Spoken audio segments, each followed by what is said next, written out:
आज हम बात करेंगे section 2 of Hindu marriage act. Section 2 क्या कहता है? सेक्शन 2 क्या कहता है? Application of act. फर्स्ट, इसमें दो पार्ट हैं। फर्स्ट सेक्शन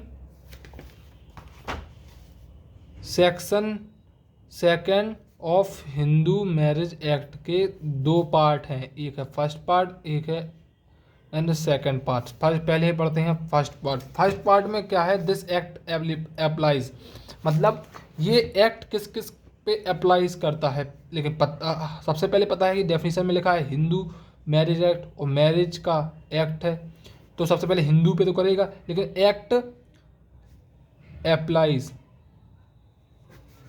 उससे पहले पढ़ेंगे हु इज हिंदू।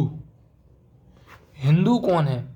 हिंदू तीन तरह से पता कर सकते हैं कि हिंदू कौन है। तीन तरह से सबसे पहले पता कर सकते हैं Hindu by birth. Hindu by birth जिसके माता बर्थ हिंदू बाई बर्थ मतलब जिसके मदर या फादर कोई भी हिंदू हो, कोई एक जन या कोई दो जन कोई हिंदू हो, मतलब हिंदू फैमिली से बिलोंग करता हो, हिंदू फैमिली में बर्थ लिया हो। सेकंड, अभी इसके बारे में डिटेल पढ़ेंगे। सेकंड बाई है Hindu by religion, Hindu by religion.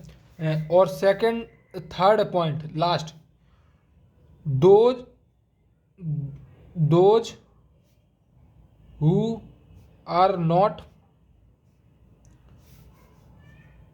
Muslim, Parsi, Christian,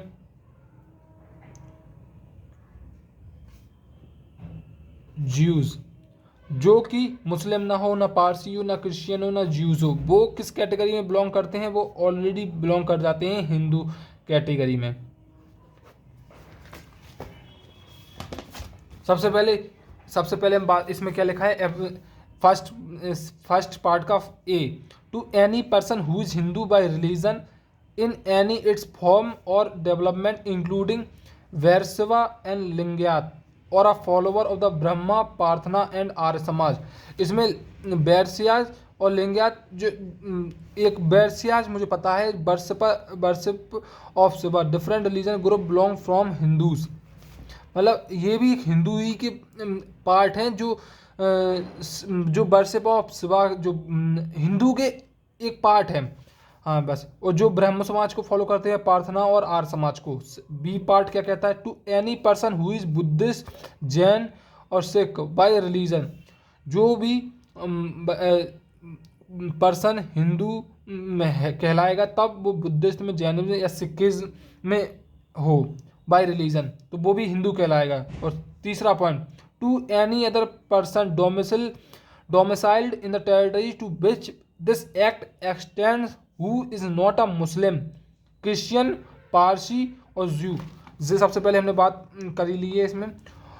bye religion unless it is prove that any such person would not have been governed by the Hindu law or by any custom or uses part that law is respect of any of the matter dealt with herein in this act has not been passed. Explanation: the following person Hindus, Buddhism, Jainism and Sikhs by religion as the case may be, any child legitimate or illegitimate both whose parents are Hindus, Buddhism, Jainism and Sikhism by religion। अगर कोई children है जो legitimate और illegitimate birth लिया हो, जो जिसके parents Buddhism, Jainism and Sikhism religion है, हिंदूज के रिलीजन में है, तो वो भी बच्चा डायरेक्ट ऑटोमेटिकली वो हिंदू कहलाएगा। और दूसरा पॉइंट क्या है? एनी चाइल्ड लेजिटिमेट और illegitimate one of whose parent is a Hindu, Buddhism, Jainism and Sikhism by religion and who is brought up as a member of the tribe, community and group of family which such parent belong to the belong and जिसके माता पिता में से कोई भी एक जन Hindu, Buddhism, Jain, Sikh religion में से हैं, वो अपने आप ही हिंदू कहलाएगा। समझ में आएगी बात? पहला एप्लीकेशन ऑफ कहता है। इसमें क्या है? इसमें मैंने नोट्स बनाए हैं। Hindu by birth both parents Hindu, या one only one parents Hindu, he is brought as Hindu. Hindu by religion, originally Hindu, Jainism, Buddhism और सिख, कन्वर्ट और by reconvert. Other person who is not Muslim, Parsi, Jews और Christian. Child also Hindu, legitimate और illegitimate Hindu in any of its form of development. अगर इनमें से किसी भी form को वह सक्सेसफुली लाई करता है तो वह हिंदू कहलाएगा। समझ आ गई। अब इसका सेक्शन सेकंड का सेकंड पार्ट क्या कहता है, नॉन एप्लीकेबिलिटी ऑफ एक्ट और to S T.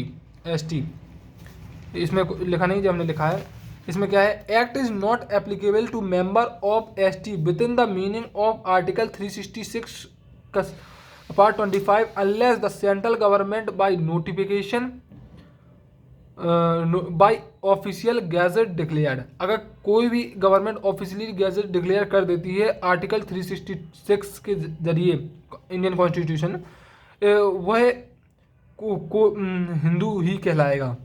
Act is not applicable to member of S T within the meaning of article 366(25) unless the central government by notification is in officially gazette declared।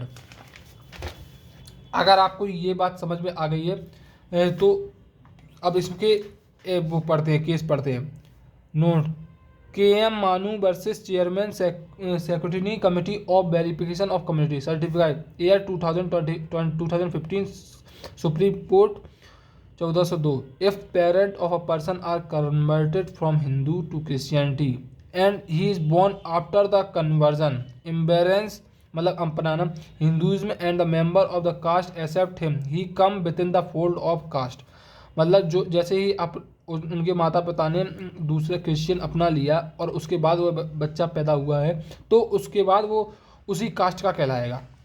Act apply to Hindu any child legitimate और illegitimate both of the parent are Hindus would be Hindu only one parents is Hindu father is immediately a Muslim, the act will not applicable to him unless it is proved that he is brought up according to the rituals of Hindu। अगर उसकी माता हिंदू हो, उसके पापा मुसलमान हो और जो उसके ऊपर ये एक्ट एप्लीकेबल नहीं होता अब तक प्रूव ना हो जाए कि वह हिंदू रिचुअल्स में के जरिए ही हिंदू रिलीजन के रिचुअल्स ही फॉलो करता है। Krishna Kumari versus palace administration board Calicut year 2009 Kerala 122। Those parents are Hindu who is recognise themself as a Hindu and whose act upon according to Hindu religion culture. मतलब वो भी हिंदू कहला जा सकता है जो कि हिंदू के रिचुअल्स और हिंदू रिलीजन के कल्चर को फॉलो करता है। ये किस में है, यागना पारुस दासी वर्सेस मुला दास ईयर 1966 सुप्रीम कोर्ट 1119। और इसी से आपका सेक्शन 2B फिनिश हो गया है। हाँ, अगर आपको जे वाले नोट्स अच्छे लग रहे हैं तो आप स्क्रीनशॉट लेके आप नोट्स बना सकते हैं। और अगर आपको वीडियो अच्छी लगी है तो चैनल को सब्सक्राइब करके अपने ही दोस्तों के साथ शेयर कर दीजिए।